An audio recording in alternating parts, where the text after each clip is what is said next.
Mavs fans, friends. Welcome to Pod Maverick After Dark. I'm Kirk Henderson, joined by Josh Bowe. Long time no see, Josh. How you doing?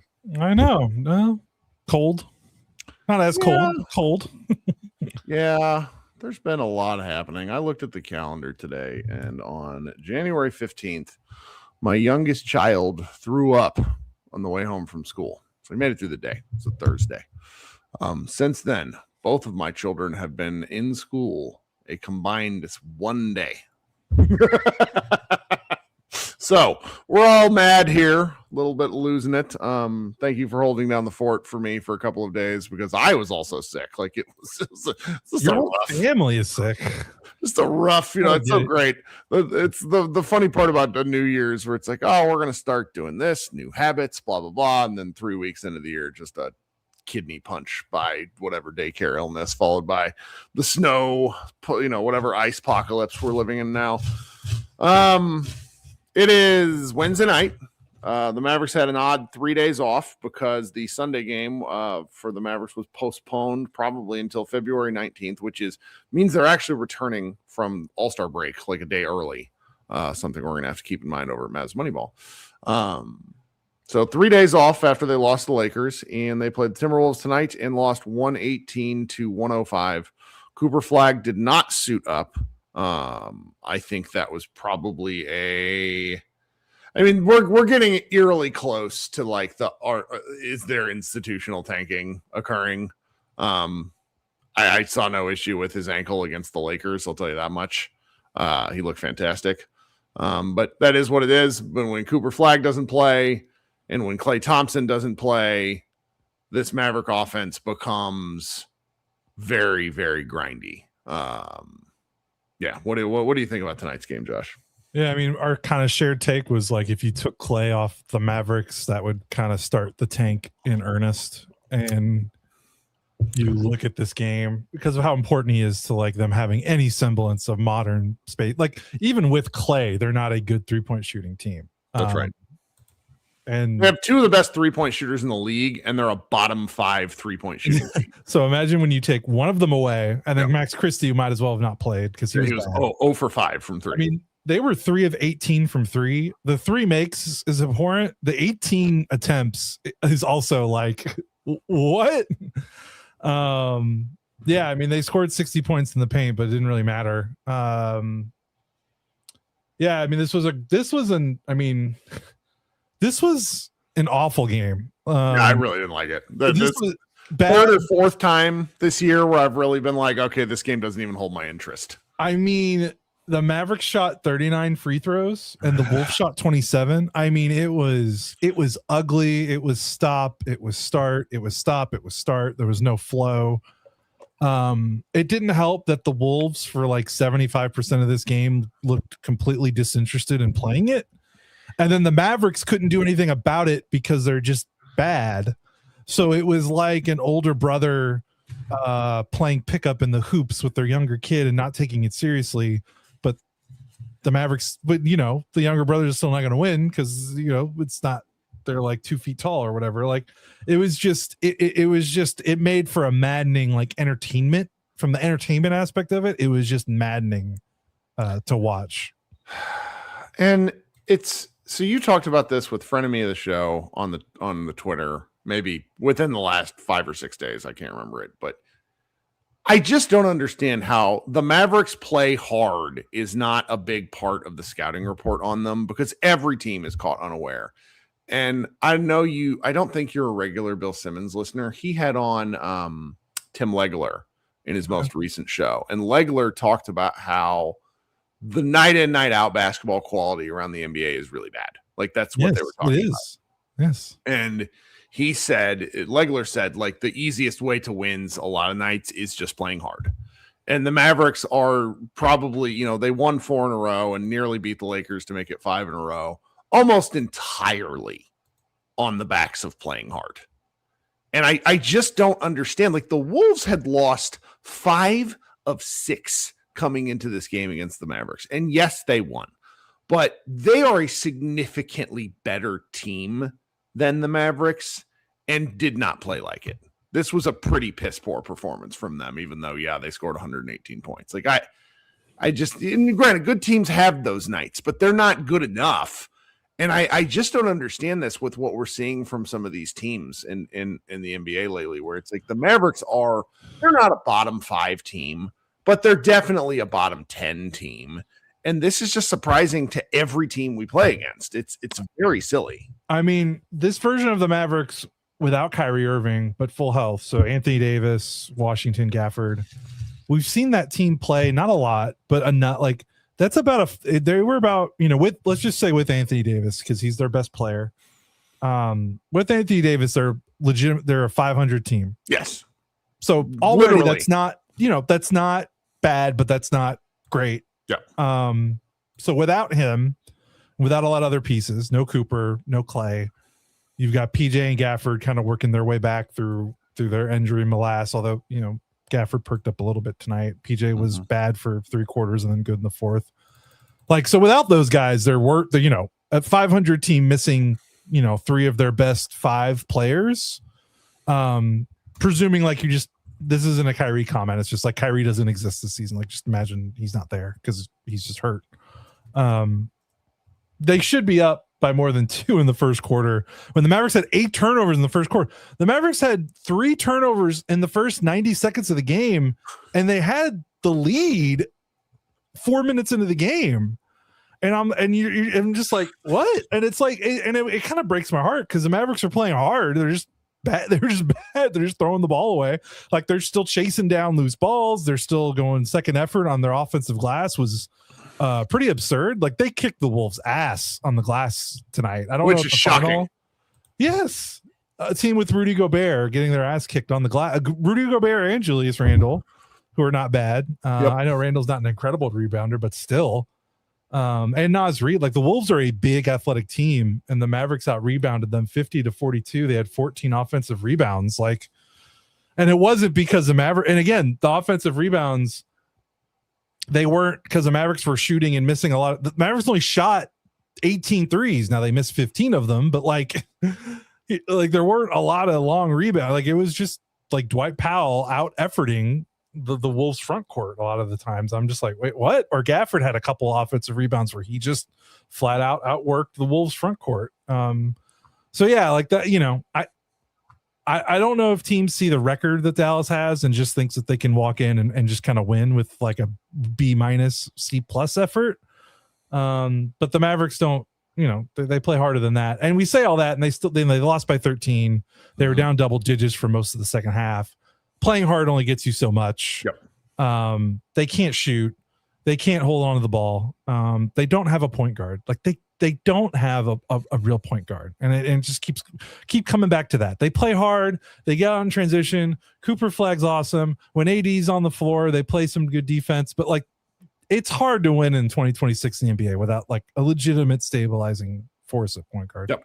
And Nembhard is the magic dust is worn off. He played 10 minutes. He had 6 points. He did not play a bad game. He had 2 turnovers. I don't know about you, man, but I can't shake the feeling that there's some institutional tankery going on here. I know we're going to talk about that Lakers game a little bit in the second half of the show, but like the Mavericks going small in the last 8 minutes against the Lakers was like, oh, we don't want to win this one. And Nembhard does make the offense better. And if they're trying to lose on purpose, maybe play Nembhard a little more. Like the Brandon Williams experience for me is a limited time. It's like a sale, and he's quite functional. I'm not implying he's bad, but he just has one thing he does. And the Wolves are the kind of team where it's like, how did he even do tonight? Did he have a good game? He could have had a great game, and I'm talking out of my ass here. He had moments. I mean, he had like 8 free throw attempts. Yeah, he really forced the effort at the line. That's what he was doing. The Wolves couldn't keep him in front of him because the Wolves don't really have. They've got a lot of big forwards and Anthony Edwards, but they also are struggling with their guard rotation. Mm-hmm. Their guards can at least make shots and stuff, but like, Mike Conley's coming off the bench and DiVincenzo and Edwards are good, but they're more like off ball guards, off guards. And Williams was taking all those guys to the rack. Yep. Whoever was guarding him. Now he still was 4 of 10 from the field, but he got to the line 12 times. Right. And that's his role. I think Yeah. is the way to phrase it, where it's just, and then if you got Flagg out, you got Klay out, the playmaking abilities of the rest of the guys in the offense are just pretty bleak. I mean, the starting lineup was hilarious. Caleb Martin starts again. He led the team in assists with 5. His stat lines are a riot. Like, he's a -12, 4 points, 8 rebounds, 5 assists, 2 steals. Then you got Daniel Gafford, PJ Washington, Najee Marshall, Max Christie. Like, there's not a playmaker among those 5. There's just Najee's the closest you'll get. The closest, and yeah, actually, Najee's a playmaker. I'm sorry there, but it's just But you don't want him to be your lead playmaker, right? We've seen Najee Marshall point guard, and Najee Marshall secondary ball creator is his best role. Like, that's maybe the Mavericks will get. I really hope. I don't know. I hope the Mavericks are able to secure assets for the players who are worth it. We're about a week out from the trade deadline, and we're like barely talking about it just because there's no Mavericks chatter, which I think is either very good or very bad. And there won't be after the Giannis stuff. That's right. Like, that's right. That's kind of the thing fly under the radar. Yeah, that's kind of thing that's holding everything up probably. But it's just Najee, he's out there and he's doing his part, and I'm grateful for the role that he plays in the offense, because I think like he really does work well within the groups that they throw out there. But heck, he only had 1 assist tonight. It's 22 assists and 38 made field goals. The Mavericks were just kind of a mess from top to bottom on offense. And that's the way they are structured. It's very funny that they shot 45% from the field overall and 17% from 3. So what did they shoot? I can't do the math, but they must have shot like almost 60% from 2. But again, 3 is worth more than 2. The Wolves made 12 threes. These are the kind of games we talked about in the preseason in the summer, where we were like, guys, like, they're going to have games where you're like, what? And it's like, because if you can't make threes, there are going to be games where you could do everything right, but you lose if you can't make threes.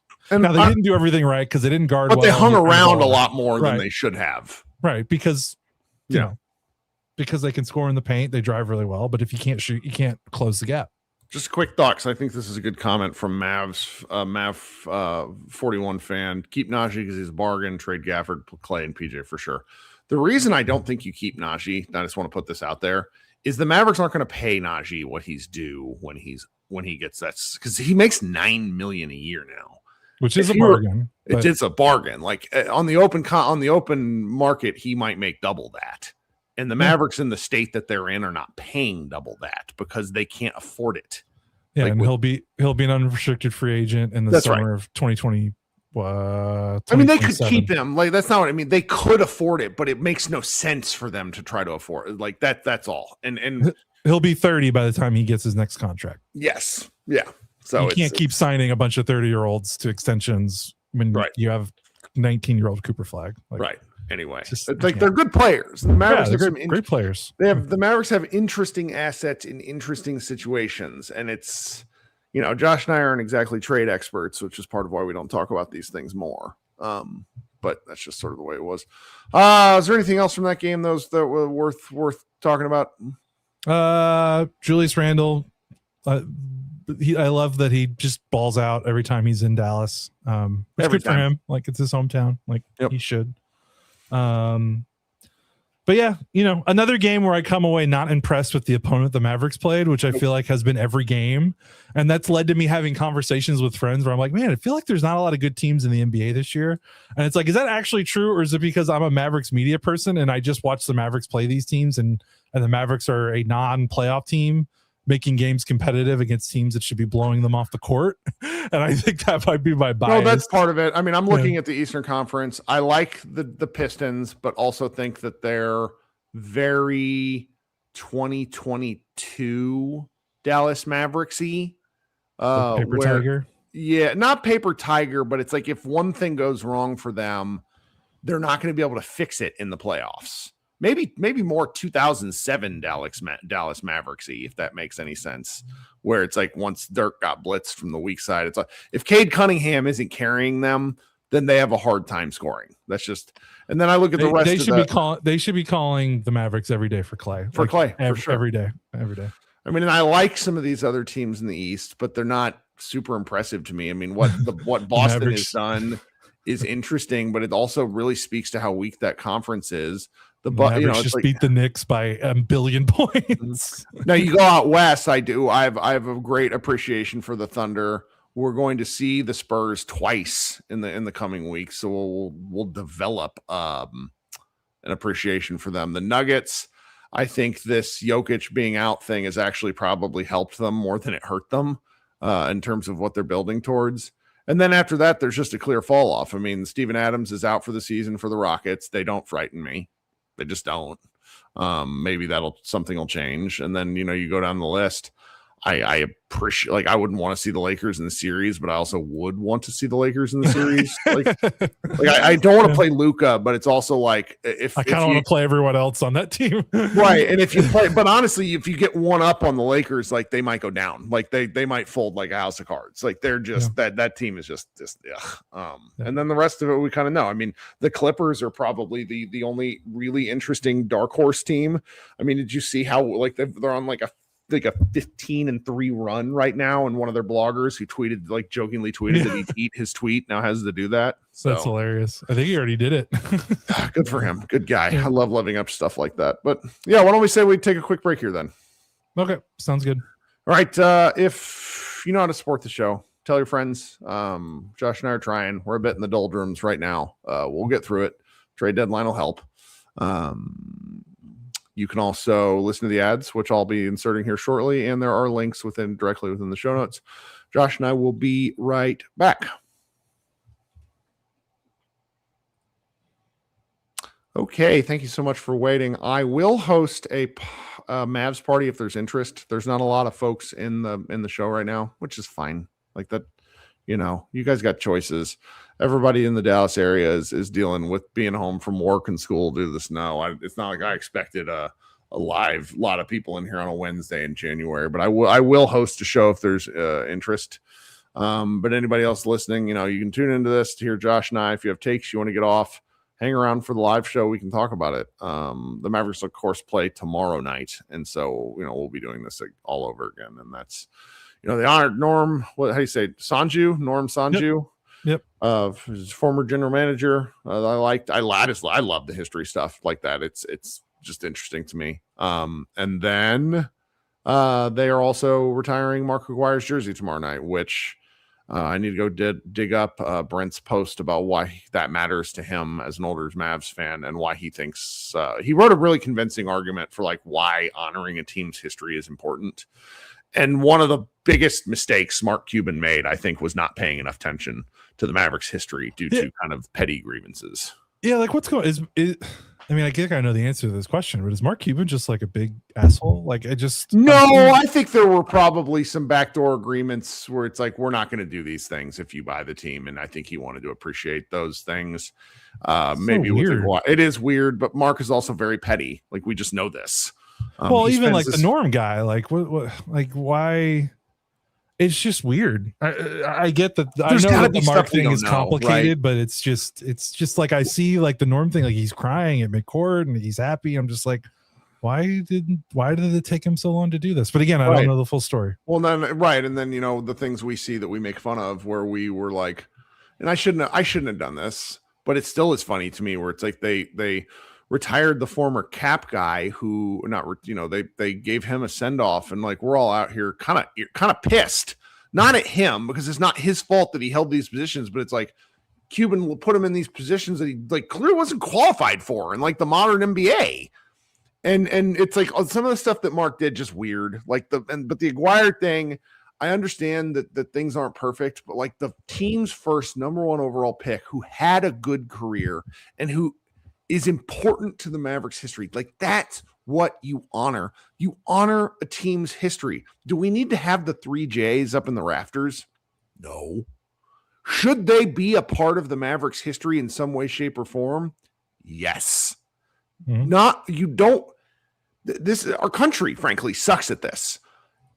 History is history. You don't only have to pay attention to the happy parts. How a thing happens is as important as like the end result. And so this stuff just matters to me. I love learning about it. Like hearing, there was a really cool, Mike Palucci sent me the D Magazine article that Norm's son like PDF'd that because they didn't have any electronic copies of it. They had no copies of it from D Magazine about how the team came together in 1979 or whatever it is. Like that shit is awesome. That stuff could have been lost to time. I don't know. I'm ranting now. No. That's I agree.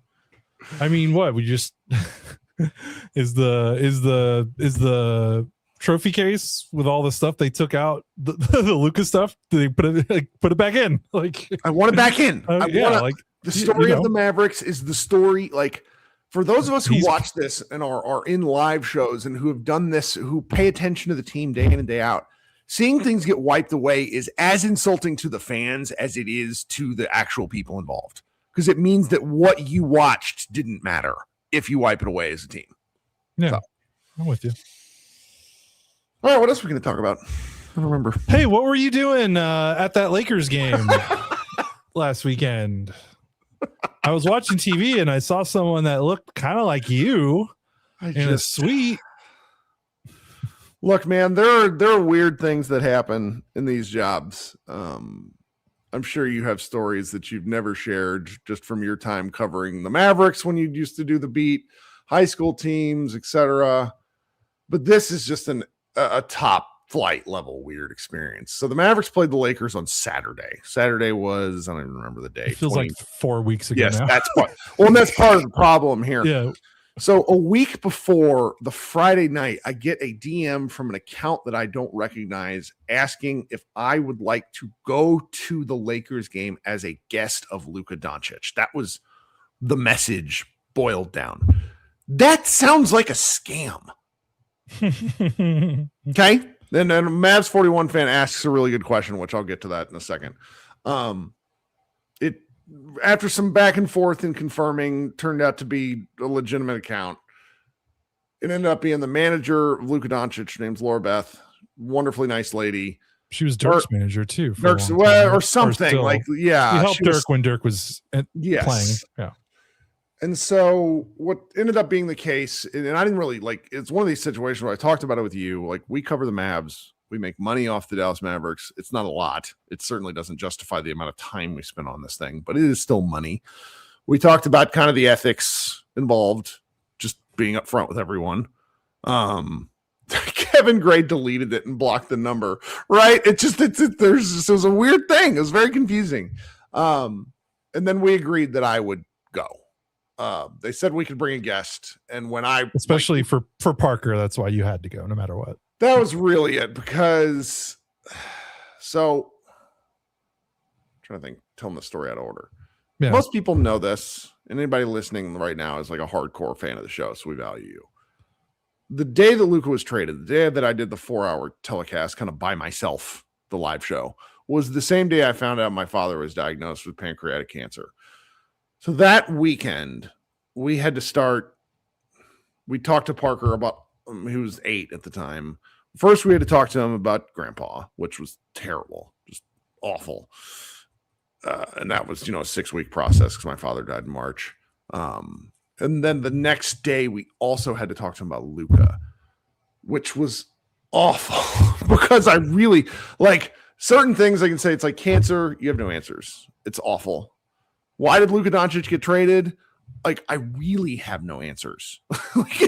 Not to be morbid about it, but it's just it was so bleak. And he was very upset with my wife.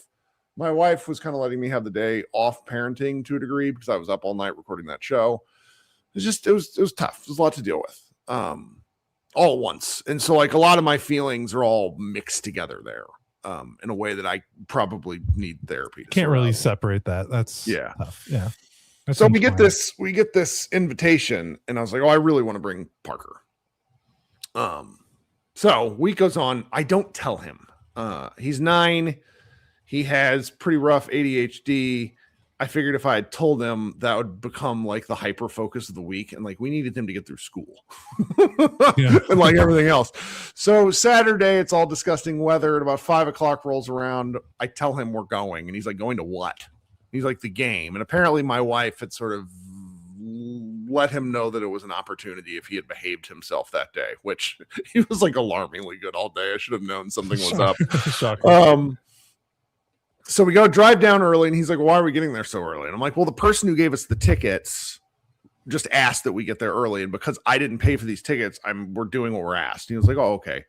We stood out front of American Airlines Center in that like 18, 20 degree, like wet. It was like raining. It was awful for like 20 minutes, like totally dying.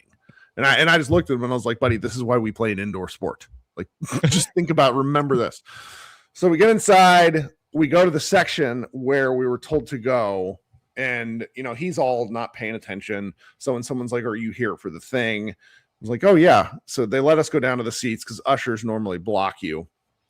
You're going up like an elevator and stuff. No, right? we went down to the tunnel. So like the players' entrance tunnel. And you did that before. Yeah, you did that before, right? We sat in the first row. I thought y'all were in a suite. Well, so that's where we're waiting. Tell your story. I'm interrupting. We're waiting. So a Dallas Morning News guy, David Sanchez, comes up and talks to me briefly. He was trying to get some shoes signed. He wasn't working that night. Shout out, David. Thanks for listening. But then Kevin comes. A number of the women who run various Maverick-centric accounts, Lindsay, gosh, I can't remember everybody's names. Marie, like there's 3 or 4 of them all show up. They're behind me. There's a couple other people I know. There ended up being like 20 Mavs Film people. Room. Yes. Yeah. Jay from Mavs Film Room, one of his friends. I like 3 or 4 people run that account. It was very embarrassing where Parker's like, how do you know these people? And I'm like, well, I know them from the internet. And that's an awful sentence to say out loud to anyone. It's the just we're using our made up names. Right. Spider-Man thing. So at this point, he still doesn't have any idea because there's just so much going on. He's not really paying attention. He's just looking at all the players. We can see Najee Marshall, yada, yada, et cetera. And finally they're like, all right, get up and come with us. And like, as we're like getting up to walk, and I was like, yeah, Parker, we're going to get to meet Luka.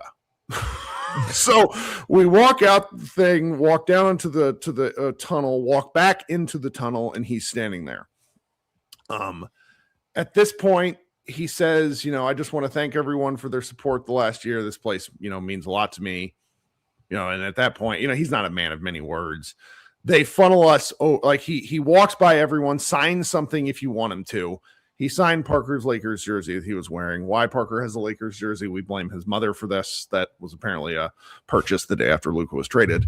And then he walked. It's like, okay, time for a picture. So he, meaning Luka Doncic, grabbed Parker by the shoulders and was like, he's going to be in the center. He was the only child there, which I didn't think was weird, but also thought was weird. I don't know. Nobody else had kids, so it's not like it's like Kevin has a young daughter, but it's like it's 2026, Kirk. No one has kids. Right. It's just fun, So I guess I was surprised he was the youngest child there. That's really the way to phrase it. Yeah. And so he takes a picture. Then afterwards, his trainer and his basically personal coach is like trying to kick everyone out to be like, all right, Luke has to go shoot. Everyone else kind of like one by one, like grabs different pictures with him, which like you can tell that in the various pictures where he's like, I can't be doing this, meaning Luka, which made me laugh in hindsight, but whatever. At that point, they take us all up to a suite where everyone, the other 2 women who worked with Laura Beth were like asking me questions like, so you really didn't tell him until just now? And I was like, no, like I didn't want to overwhelm him. Like that would be a weird thing. I mean, anybody that's followed me on social media for years has seen me like Parker's worn Luka jerseys since he was 2. Like they're like Luka, like probably the reason he plays basketball, right? Yeah, I certainly think so. Yeah, I mean he could say Luka Doncic better than most Americans when he was like 3 because he didn't have his palate form crazy. Like Luka Doncic, really good with it. Amazing. And so we're walking up to the suite, just telling the story. We get in there, and he had a gift for everyone, and the gift for each person was a pair of Luka 5s, a colorway that wasn't out yet, which was really incredible. That's awesome. And you're a sneakerhead, so yeah. Well, yes, and really thrilled to not have to pay for Parker's next size up in basketball shoes. Did you ask? Did you put his next size up? Oh, you're so smart. That's the smartest. That's the smartest thing you've ever done. I should have asked for 2 pairs in hindsight, like one, like 2, like the next 2 or 3 sizes up. And then a Lakers sweatshirt in this kind of like a tan color that I would never wear, but looks fantastic. I love that you have a Lakers sweatshirt. Oh, not only that, now I actually own a fucking Lakers jersey because there were Lakers jerseys in each one, and everybody kind of got a different one. There were 3 colorways: the white one, this really cool black one, which if Did you get the black one? and I got the purple one. And classic. you know it's real because Parker had on his, and he's like, "Why do these feel differently?" And I was like, "Honestly, Parker, this is the cheap Fanatics one, and I didn't realize that." But you know, we're neither here nor there. Replica, yeah. And so we watched the game, and so somebody asked a question. You know, why were you guys on the phone when the suite was shown? So ESPN's Tim McMahon is he is friendly with us. I wouldn't call him a friend. I don't bother him. But he is a workplace associate. Yes, nice for a person who deals with a lot of bullshit. Fairly nice person to us, considering the kind of crap that he gets. He found out that I was in this, and he texted me, and he's like, "What suite are you in?" Because he had been made the sideline reporter that night as like a last minute change due to weather. I don't think he had ever done that before. I was wondering why he was a sideline. That makes sense because they're probably. Some guy could their all sorts of stuff got screwed up. And so he's the sideline reporter, and he's like, "We can't find you guys. What suite is it?" I am literally texting with him as he is talking about us on television. What timing? Because I was basically being like, "Here, this is the suite number," which didn't actually help him. And I'm like trying to like geographically locate us. So I'm like typing all this stuff into my phone. To be fair, I'm on my phone a lot. I was also working something for the Offside app because I was in a chat room that night too, just trying to multitask. And all of us ended up being on our phones because there's the guy who runs the Luka Doncic account. Great guy, really nice guy. Jay and I, Mavs film room, and Kevin, like we're all just sitting there looking like schmucks on our phone as there's like a 40-second to a minute long on ABC. So all of a sudden my phone is like blowing up where I'm like, I didn't really know it had happened. I forgot the game was on ABC. I thought it was ESPN. Like it's just a different. And that moment was also because you didn't publicize this a bunch. Mm-hmm. So I think that was what everyone was like, wait, what? What's he doing quite there? Reasonably. I mean, you didn't. No, you did the right thing. Well, and there's been like a fair amount of, so we watch a game. Great game. Really was a great game. Lots of big swings, lots of like getting to explain basketball stuff to Parker from a fun angle. Like we really watched the whole game. I'm guessing those suites were like center. No, they were on the corner. They were on the corner. Oh, they're on the corner. So it's like but they're middle. So like you got a nice vantage point. Great vantage point. You could see lots of stuff. Yes. And so he asks me if I can go get cotton candy because these suites are preposterous. They have all sorts of food, but of course they don't have cotton candy because why would they? And so he asks me to go find cotton candy, and I basically get stuck on a ground floor. A guy helps me get on one of the elevators, but the elevator goes down to the basement. When I get to the basement, they ask me to get off the elevator. I'm like, what the fuck? Like, what? Why do I need to get off? And the guy's like, can you please please get off? And I'm like, fine, whatever. You'll go on to the next one up. I get off. Who walks past me? 6 foot tall ass Meg the Stallion in some high platform shoes, looking just like a different race of human, just so gorgeous. And I was like, oh, okay, I got asked to get off an elevator by Meg the Stallion. That's fine. That's a great story. So I finally make my way back up to the suite, and I'm exchanging pictures with some people who took more pictures. Cause I'm like back there. I'm really, when we were with Luka, I did not have a chance to take any pictures cause it was like, bam, bam, bam, bam, bam. Somebody was sending me pictures. Somebody was showing me how to do airdrop because I'm 1,000 years old and don't know how to use airdrop. And all of a sudden I see all these, like some of the women in the suite were like, Parker, who had been up against the suite next, is all these women rolled over to his section, and you can see him trying to escape because they're trying to take pictures with Meg the Stallion, who was right next to us in the suite next to us. In and out with a couple of players, Derek Lively, saw a couple of other people I recognized. The second suite down from them on the other side was Cooper Flagg's family. Cooper Flagg's mother is the funniest person to watch a basketball game near. Like she was it looked like she had a laptop. It looked like she was taking notes, and she was living and dying with it because Cooper was not efficient that game. He was 7 of 20, and she was just like, come on, like really getting on his ass from the suite. It was hilarious. So then, So then, game ends. We go home. It was a great time. a great experience. Tried to explain to Parker, I was like, what we just had is not something you can pay for.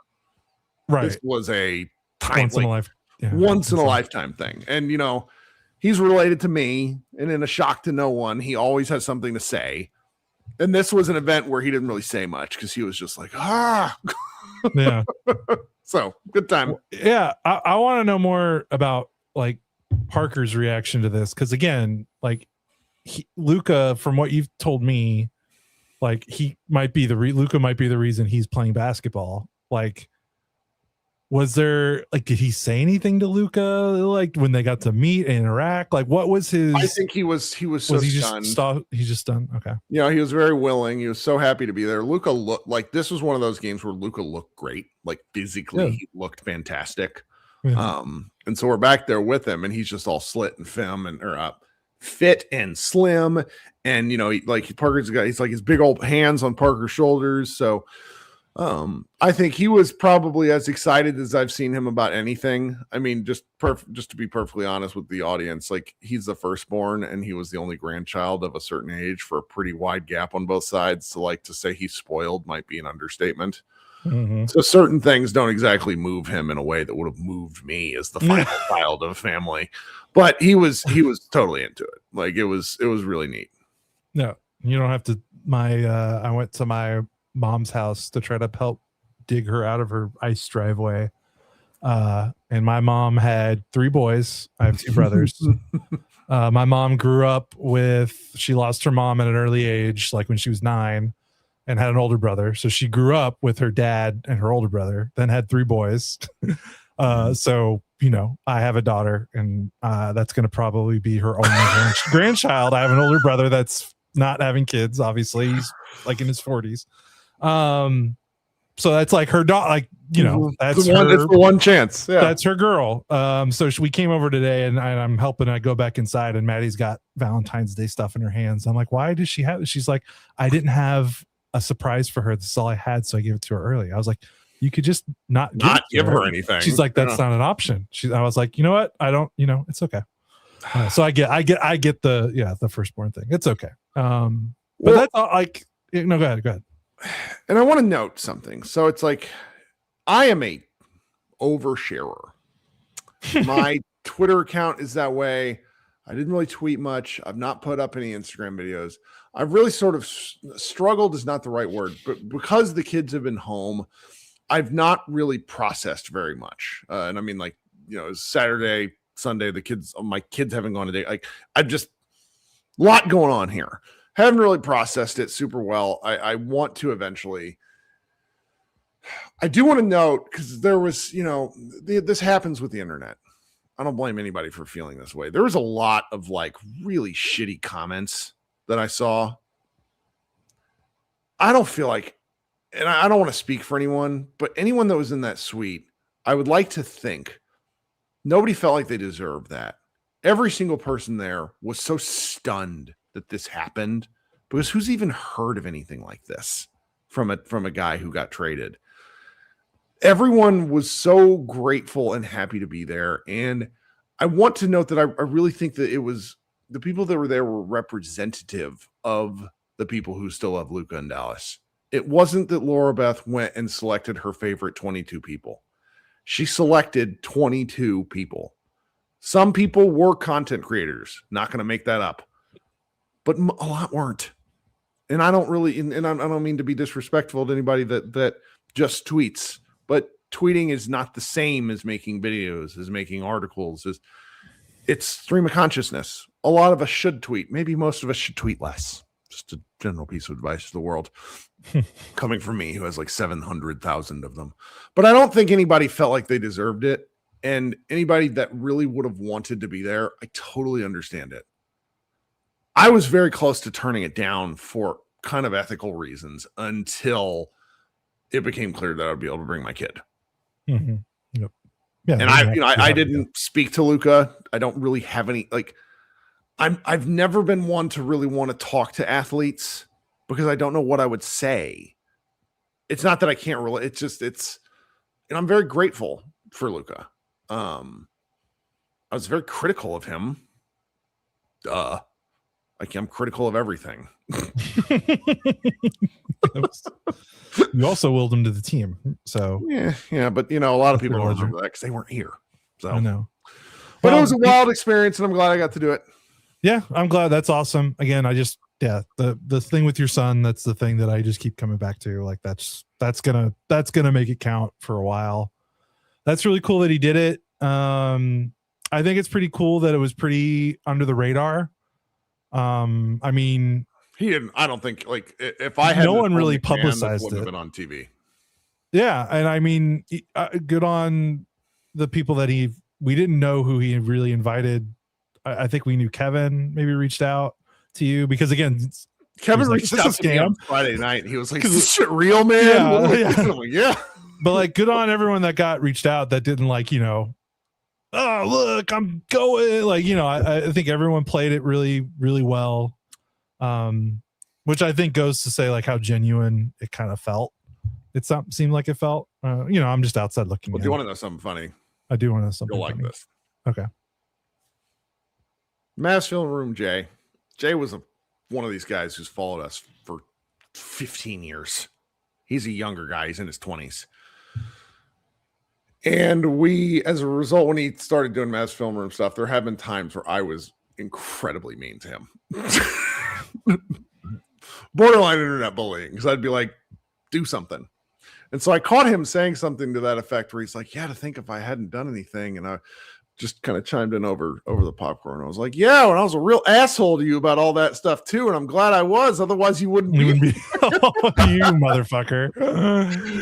I sat with him talking the whole night. Yeah. And that's been the funniest part.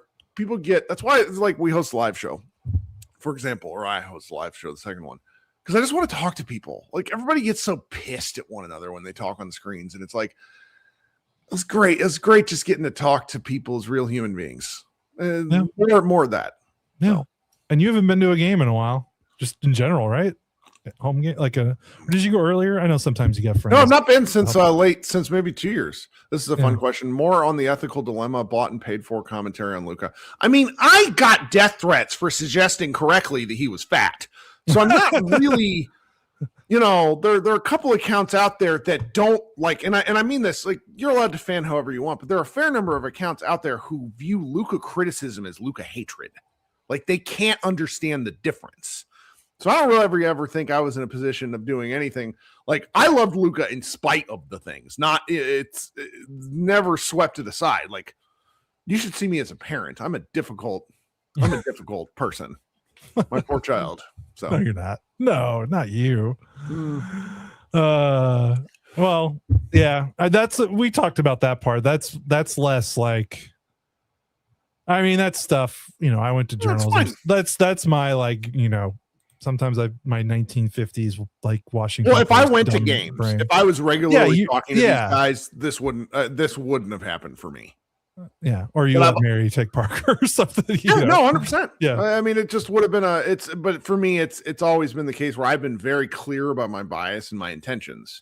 Where it's like I love the Mavericks, so when people are like, Kirk, you don't love the Mavericks, you are a hater, and I'm like, you are 14 years old, get out of my face. I don't, it's just a different thing. In the media world now is weird. Like we have agents that have podcasts, for Christ's sakes. Like there's odd shit going on here. This is low level. So, well, that's awesome. Yeah, I don't know what else to say other than that's awesome. How much food did Parker eat? I want to know that because you hated the chicken tenders, which was very funny to me. He hated the chicken tenders? Yeah, because it's like, and I was like, buddy, these are the best, like these are great. I was like, you are wrong. I don't know how to explain this to you. The popcorn was outstanding. And I was like, I just kept eating it. And Jay at one point told me, he's like, I've heard that Steph Curry says this is the best like arena popcorn in the NBA. Yeah, there's a story. He when he plays here, doesn't he like get like he gets like the big bag of it to take with him or something? I've heard like he's done that before. It was good. Yeah, and I fucking love popcorn. I would eat. That would be me. I would be. Now I will tell you about the game ops. This is the last thing. Maybe we'll close that somehow. 45 minutes. There were a lot of pro people. Like this was not near as Luka pro crowd as the previous time. The game ops were also outlandishly loud, so you couldn't really tell who was cheering who, kind of situation. But it was such an intense game that it was unbelievably loud, the arena. So, good times. Yeah, good. Well, glad you enjoyed it. Feel like you probably needed that. Like this season sucks. Last season sucked. We've been pretty upfront that this hasn't been as fun as it usually is. Like doing this. It's not been near as bleak as I would have expected. Like, yeah, I know, because the games are not. Yeah, tonight's game was the exception. Like they're normally pretty. The games have been entertaining. Like, I mean, that I expect them to win tomorrow night. Like Mark Aguirre jersey set. Like, there's going to be some juice in that building tomorrow. I know, and Charlotte's playing well, so that it should be a fun game. Yeah. Con versus Cooper. That's fun. If Cooper plays, he should play. Yeah, maybe that's why they held him out tonight. Save him for Cooper versus Con. I think that's actually the case. Yeah. Well, all right. Well, I know I said I would host up Pod Mavericks. We're 45 minutes in. There's nobody here. There is. I mean, we got you can see the numbers. There's not a lot of people in the live room. That's okay. We'll do this again tomorrow night, and I'll host one then, and I can talk about whatever anybody wants to talk to me about. Okay. Thank you for letting me talk. As much as I like to talk, I don't really like being. One of my things has been, it's like I was part of the story, but it's like I don't ever want to be part of the story. Like, I want to talk about the story extensively, but I don't ever want to be the story. And unfortunately, I was kind of part of it and looking like a dork with my phone. We can end on this. My mom has no concept of what I do with this. And she was just like, why the fuck were you on television? It's great. Really great. Like, Mom, I'll talk to you about it later. I don't have a good answer for you. Everybody be good. Check out Mavs Moneyball. We've had some good stuff the last couple of days. Just a continued stream of good things from the team. And we'll be back tomorrow. Everybody be good. Go Mavs.